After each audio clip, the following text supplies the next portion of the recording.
Hello friend, welcome to this amazing platform of education tutorial channel. अगर आप current affair class 9 से 12th English, Hindi, math, competition, reasoning, geography, model paper, BSc graduation, short video, अगर आप ऐसे video पाना चाहते हैं तो हमारे चैनल एजुकेशन ट्यूटोरियल पर विजिट करें।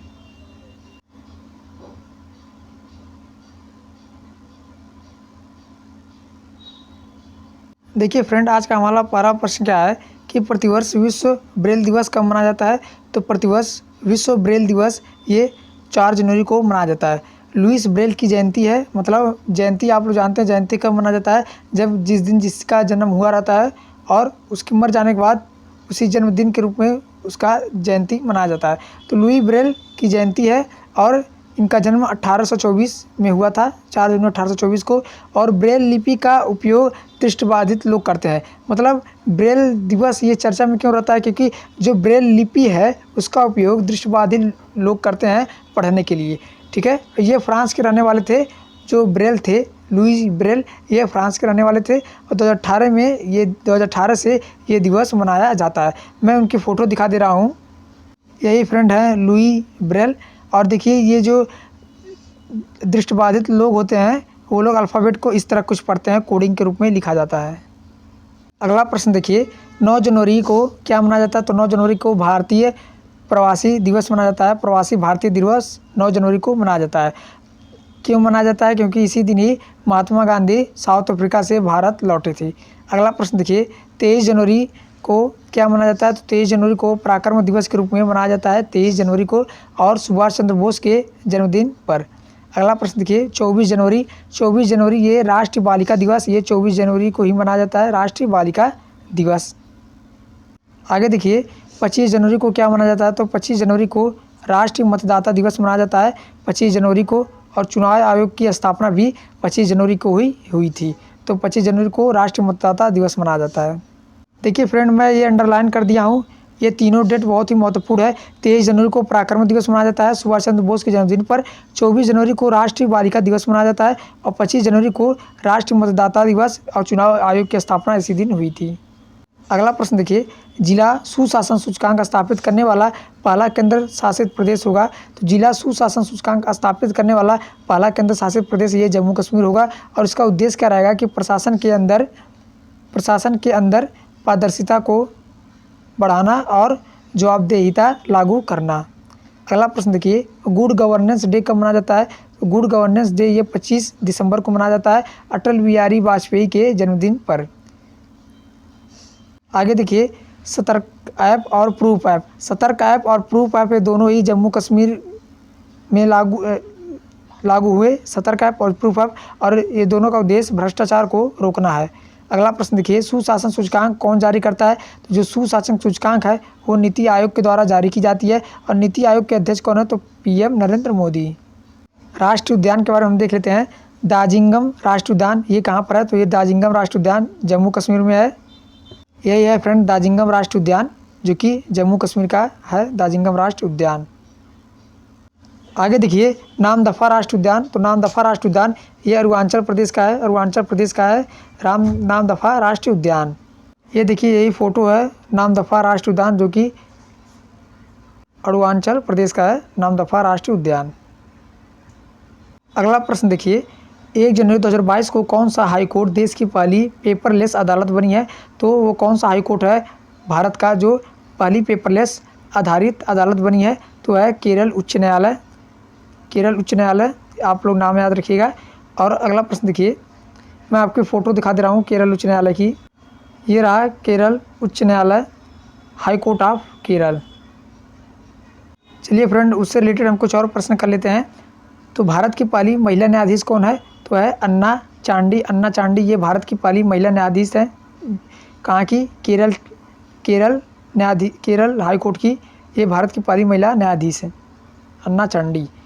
भारत की पहली महिला मुख्य न्यायाधीश तो ये हिमाचल प्रदेश कोर्ट की लीला सेठ, ये भारत की पहली महिला मुख्य न्यायाधीश। टोटल हाई कोर्ट कितने हैं। तो टोटल भारत में 25 हाई कोर्ट हैं। वर्ल्ड की पहली पेपरलेस सरकार कौन सी है। तो ये यूएई है, संयुक्त अरब अमीरात, यूएई वर्ल्ड की पहली पेपरलेस सरकार है। अगला प्रश्न देखिए, सुप्रीम कोर्ट की पहली महिला न्यायाधीश सुप्रीम कोर्ट की पहली महिला न्यायाधीश तो यह है फातिमा बीवी। अगला प्रश्न देखिए, वर्तमान में महिला न्यायाधीश सुप्रीम कोर्ट में कितनी है? तो सुप्रीम कोर्ट में वर्तमान में 4 महिला न्यायाधीश हैं। नवीनतम हाई कोर्ट कौन सा है भारत का? तो है अमरावती हाई कोर्ट। अगला प्रश्न देखिए आप लोग, 3 जनवरी 2022 को रक्षा मंत्री राजनाथ सिंह ने कहां पर Kalpana Chawla centre for research in space science and technology का उद्घाटन किया है? तो जो हमारे रक्षा मंत्री हैं राजनाथ सिंह, उन्होंने कहां पर Kalpana Chawla centre for research in space science and technology KCCRSST की उद्घाटन की है? तो यह चंडीगढ़ विश्वविद्यालय। अगला प्रश्न देखिए, ये रहे दोस्तों रक्षा मंत्री राजनाथ सिंह। और देखिए, रक्षा मंत्री Rajnath Singh inaugurates Kalpana Chawla centre for research in space science and technology at Chandigarh university. Defence minister Rajnath Singh inaugurates Kalpana Chawla KCCRSST Chandigarh 3 January Monday. अगला प्रश्न देखिए, बीते दिनों चर्चा में रहा अफतानी कपड़ा उत्पाद।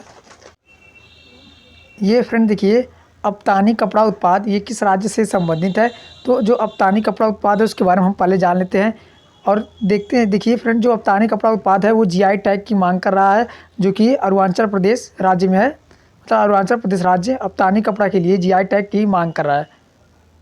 देखिए चर्चा में क्यों है? क्योंकि हाल ही में एक फर्म अरुणाचल प्रदेश अफतानी कपड़ा उत्पाद के लिए भौगोलिक संकेत GI टैग की मांग हेतु आवेदन किया गया है। यही देखिए फ्रेंड उसकी फ़ोटो है और इसकी जो प्रमुख बिंदियां हैं वो क्या है कि अफतानी बुनाई अरुणाचल प्रदेश की अफतानी जनजाति से संबंधित है, जो लाहौर सुबनसिरी जिले के मुख्यालय जीरो वैली में निवास करती है। और देखिए फ्रेंड, अफतानी समुदाय अनुष्ठानों, सांस्कृतिक उत्सवों सहित विभिन्न अवसरों के लिए स्वयं अपने वस्त्र बुनते हैं और इस जनजाति के लोगों द्वारा बुना गया कपड़ा इसकी ज्यामिति और जिगजैग पैटर्न द्वारा कोणीय डिजाइनों के लिए भी जाना जाता है। आप लोग इसकी डिजाइन देख सकते हैं, ये बहुत ही जिगजैग पैटर्न और कोणीय डिजाइन है इसकी। आगे देखिए, GI टैग ये किस एक्ट में लागू हुआ? तो लागू तो हुआ ये सन 2003 में, लेकिन GI टैग का कौन सा एक्ट है? तो 1999 एक्ट है GI टैग का और लागू किया गया 2003 में। पहला GI टैग ये असम की दार्जिलिंग की चाय 2004 में दिया गया। दार्जिलिंग की चाय को ये पहला GI टैग है जो कि असम की दार्जिलिंग की चाय है। ये रही दार्जिलिंग चाय की फ़ोटो, जो कि असम की पहली GI टैग है दार्जिलिंग की चाय। आगे देखिए, जुडिमा वाइन का GI टैग ये भी असम के पास है। जुडिमा वाइन, मैं आपको फ़ोटो दिखा दे रहा हूँ जुडिमा वाइन की।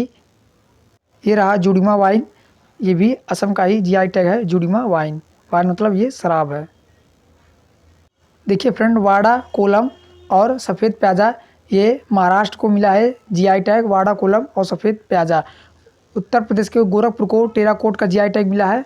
और बोमडीला दर्रा ये कहाँ पर है? तो ये अरुणाचल प्रदेश में है, बोमडीला दर्रा। अगला प्रश्न देखिए, राज्य तितली का दर्जा अरुणाचल प्रदेश में किसे दिया गया है? तो अरुणाचल प्रदेश ने किसे राज्य तितली का दर्जा दिया है? तो केसरे हिंद को। ये रहा फ्रेंड केसरे हिंद तितली, जो कि अरुणाचल प्रदेश से राज्य तितली का दर्जा दिया गया केसरे हिंद को। अगला प्रश्न देखिए, 10 जनवरी 2022 को PM Narendra Modi vibrate Gujarat global summit के कौन से संस्करण का उद्घाटन करेंगे? तो प्रधानमंत्री Narendra Modi vibrate Gujarat global summit के ये 10वें संस्करण का उद्घाटन करेंगे और इसकी थीम क्या है? आत्मनिर्भर गुजरात से आत्मनिर्भर भारत। गुजरात के मुख्यमंत्री कौन है? तो गुजरात के मुख्यमंत्री ये भूपेंद्र पटेल जी हैं। गिर नेशनल पार्क ये कहाँ पर है? तो ये भी गुजरात में है, गिर नेशनल पार्क। अगला प्रश्न देखिए, दांडी यात्रा कब प्रारंभ हुई? तो दांडी यात्रा ये 12 मार्च 1950 साबरमती आश्रम अहमदाबाद से स्टार्ट हुई और 6 अप्रैल 1930 दांडी गांव गुजरात में जाकर ये ख़त्म हुई। अगला प्रश्न देखिए, नासा का अंतर्राष्ट्रीय वायु और अंतरिक्ष कार्यक्रम IASP पूरा करने वाली पहली भारतीय हैं। तो जो नासा अंतर्राष्ट्रीय वायु और अंतरिक्ष कार्यक्रम है IASP, उसको पूरा करने वाली पहली भारतीय कौन है? तो है जानवी डांगेती। और इस समय ट्रेनिंग दी जाएगी इनको एस्ट्रोनॉट की, जो कि स्पेस में जाएगा अंतर्राष्ट्रीय वायुयान और अंतरिक्ष कार्यक्रम में, जानवी डोंगती। देखिए फ्रेंड, इन्होंने भारत का नाम रोशन किया है, जानवी डोंगती, जो कि इन्हें IASP में ट्रेनिंग दिया जाएगा नासा के लिए स्पेस में जाने के लिए। आगे देखिए हम नासा से रिलेटेड कुछ और मिशन जान लेते हैं। लूसी मिशन ये नासा का है, जुपिटर ग्रह से संबंधित है लूसी मिशन। निसार ये भी NASA plus ISRO scientific aperture radar का संयुक्त प्रोजेक्ट है। दोनों का ये निसार किसका संयुक्त प्रोजेक्ट है, ऐसा प्रश्न पूछा जाता है। तो नासा और इसरो साइंटिफिक अपर्चर रडार का।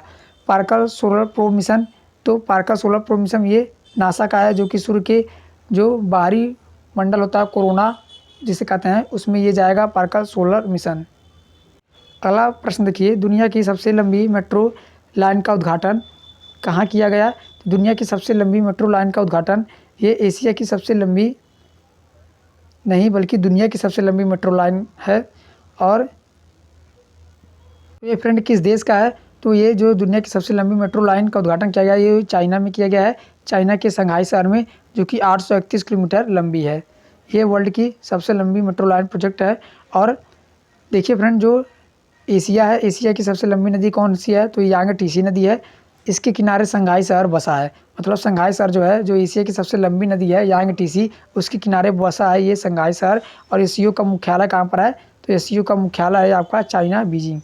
चाइना बीजिंग में एससीओ का मुख्यालय है। यही फ्रेंड वो मेट्रो लाइन है जो कि चाइना के शंघाई में ये प्रोजेक्ट 831 किलोमीटर लंबी ये मेट्रो लाइन प्रोजेक्ट है। आगे देखिए फ्रेंड, कुछ हम रेलवे से रिलेटेड प्रश्न कर लेते हैं।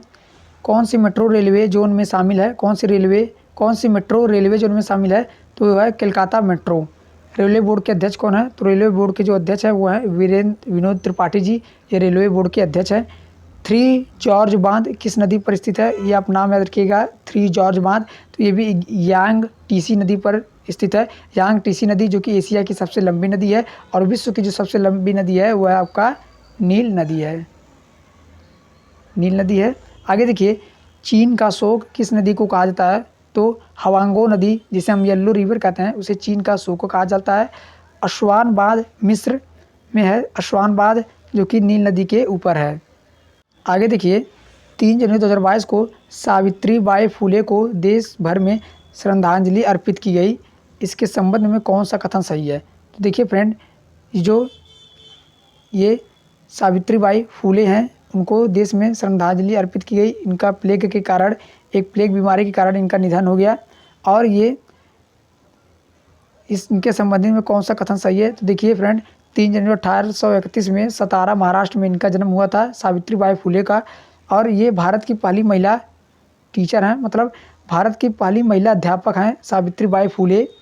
इनकी जयंती पर महाराष्ट्र में बालिका दिवस मनाया जाता है। तो बालिका दिवस किस दिन मनाया जाता है, 3 जनवरी को मनाया जाता है बालिका दिवस। 1848 में पुणे के भीड़ेवाड़ा में पहला विद्यालय खोला इन्होंने। 1848 में इन्होंने पुणे में पहला पुणे के भीड़ेवाड़ा में पहला विद्यालय खोला, अर्थात उपयुक्त सभी कथन सत्य हैं। अगला प्रश्न देखिए, गुलामगिरी किसकी पुस्तक है, तो जो गुलामगिरी है ये महात्मा ज्योतिबा फुले की है गुलामगिरी पुस्तक। ये रही फ्रेंड सावित्रीबाई फुले, ये उनकी फ़ोटो है सावित्रीबाई फुले की। अगला प्रश्न देखिए, राष्ट्रीय महिला दिवस, तो ये 13 फरवरी को मनाया जाता है। कांग्रेस की पहली भारतीय महिला अध्यक्ष सरोजिनी नायडू का जन्मदिन 13 फरवरी को हुआ था। इन्हीं के जन्मदिन पर राष्ट्रीय महिला दिवस मनाया जाता है। और उत्तर प्रदेश की पहली महिला राज्यपाल भी ये सरोजिनी नायडू थी। अगला प्रश्न देखिए, कौन सा राज्य देश का पहला एलपीजी युक्त और धुआं मुक्त राज्य बन गया है। तो फ्रेंड देखिए, एलपीजी युक्त मतलब पर्याप्त मात्रा में लिक्विफाइड पेट्रोलियम गैस, एलपीजी घरेलू जो गैस होता है, खाना बनता है, वो पर्याप्त है उस राज्य में। और धुआं मुक्त है मतलब पॉल्यूशन नहीं है, तो वो देखिए फ्रेंड वो है हिमाचल प्रदेश। हिमाचल प्रदेश में एलपीजी युक्त है और धुआं मुक्त है, ठीक है। और देखिए किन 2 कारणों की वजह से, किन 2 योजनाओं से ये हिमाचल राज्य एलपीजी युक्त हुआ और धुआं मुक्त हुआ, तो उज्ज्वला योजना और गृहिणी सुविधा योजना। ये उज्ज्वला योजना तो केंद्र सरकार की है और गृहिणी सुविधा योजना ये हिमाचल राज्य की है। इन 2 योजनाओं से एलपीजी युक्त और धुआं मुक्त राज्य बना हिमाचल प्रदेश। उज्ज्वला योजना के बारे में जान लेते हैं। तो उज्ज्वला योजना का फर्स्ट फेज 1 मई 2016 को बलिया उत्तर प्रदेश में प्रधानमंत्री नरेंद्र मोदी के द्वारा लागू किया गया। और सेकंड फेज़ जो इसका है वो 10 अगस्त 2021 को महोबा उत्तर प्रदेश में शुरू किया गया। ये देखिए फ्रेंड, प्रधानमंत्री उज्ज्वला योजना, स्वच्छ ईंधन बेहतर जीवन और हिमालय ग्रेडी सुविधा योजना, हिमाचल ग्रेडी सुविधा योजना। आगे देखिए उससे रिलेटेड हम कुछ प्रश्न कर लेते हैं। हिमाचल प्रदेश से 100% टीकाकरण करने वाला राज्य ये भी हिमाचल प्रदेश है। 100% टीकाकरण करने वाला केंद्र शासित प्रदेश ये अंडमान निकोबार है, ठीक है। और जो 100% टीकाकरण करने वाला जिला है वो है किन्नौर जिला। अगला प्रश्न देखिए, भारत का टीबी मुक्त केंद्र शासित प्रदेश है तो ये लक्षद्वीप है, भारत का टीबी मुक्त केंद्र शासित प्रदेश। विजय हजारे ट्रॉफी किस राज्य से संबंधित है, मतलब विजय हजारे ट्रॉफी किस राज्य द्वारा जीती गई, तो ये हिमाचल प्रदेश ने विजय हजारे ट्रॉफी जीती जो कि क्रिकेट से संबंधित है। स्मृति मंधाना ये पिंक बॉल में शतक लगाने वाली पहली महिला बनी। थैंक यू फ्रेंड, मिलते हैं नेक्स्ट वीडियो में, धन्यवाद।